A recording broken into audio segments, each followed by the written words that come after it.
if you live in tropical locations where banana trees grow,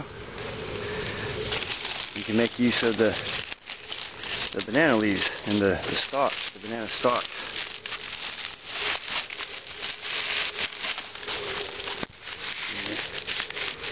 When they die, they just they turn to these long leaves, and these can be separated, and you can braid these into rope or twist them into rope, or you can just use the single leaves to tie with.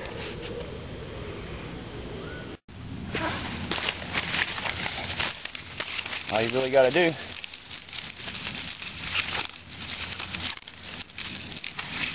is just twist them.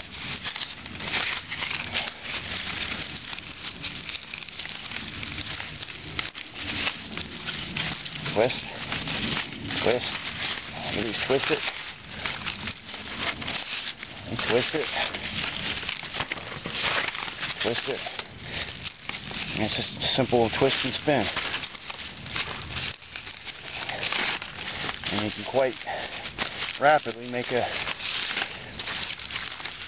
piece of rope out of these banana leaves just by doing this. And the fresher they are, make sure they're not rotten, the fresher they are, the stronger your rope's going to be.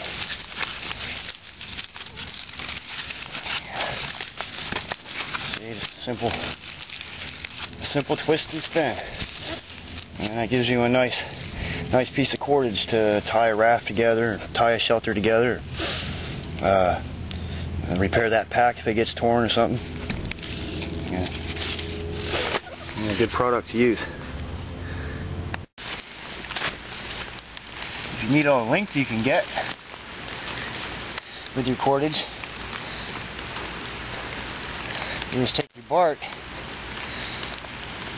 and twist it up until it's ready to kink,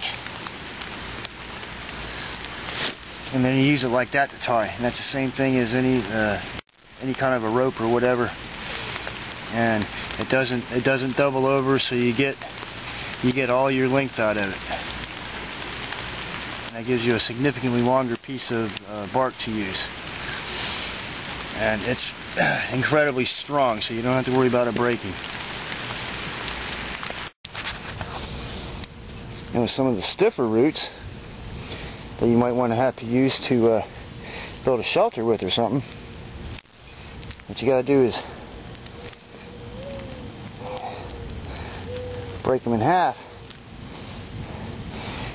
And with the roots, they want to tear out to the sides. So what you got to do is kind of gently coax them apart, and they want to drift from side to side. So you got to grab it wherever it starts to go thin at. You grab onto the thick side and you pull them apart, and you can split them like that. Split them apart like that, just like that, see? And they'll gradually drift out to the edge, and they'll just tear right off. If you grab the thick part and bend it like that, it drags the tear back into the center of the root, and you can split the whole entire root in half that way.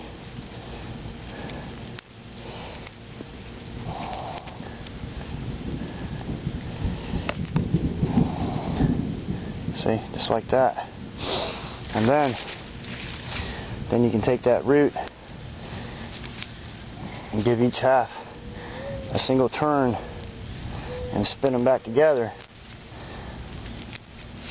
See, just one spin, just one twist, and braid them back into a rope like that, and that'll give you a cord that's strong enough to use as a light rope, or for especially for making shelters and stuff like this. That's all you got to do.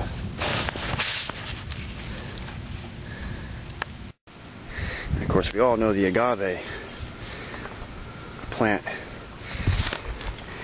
is excellent for cordage, but that's not what I intend to demonstrate today. See, here's a yucca plant, and it even tells you that it wants to be rope. You see all the little hairs hanging off of it? It even kind of tells you what it wants to do. I'll just pull this one up.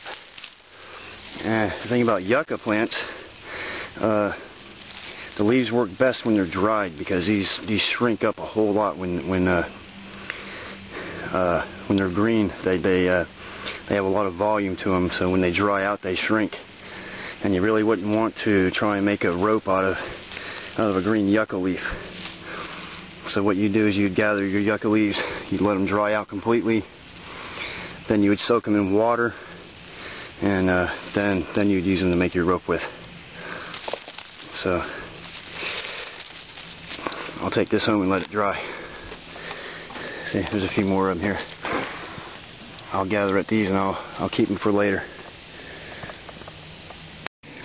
And some vines are suitable to use for cordage, like this ivy right here. They have a good strength, and they're supple,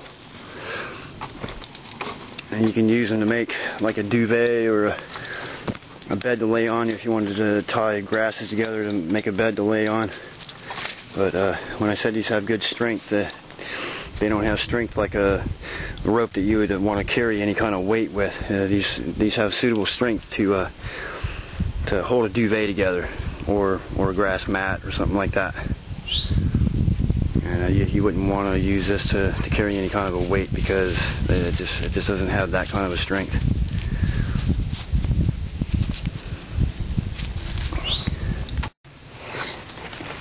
The proper way to use a vine to make a duvet, you take your grasses, you separate them into bundles. You take a good length of vine and you bend it in the middle so you have an even length on both sides, and you don't tie it in knots. All you do is you twist it.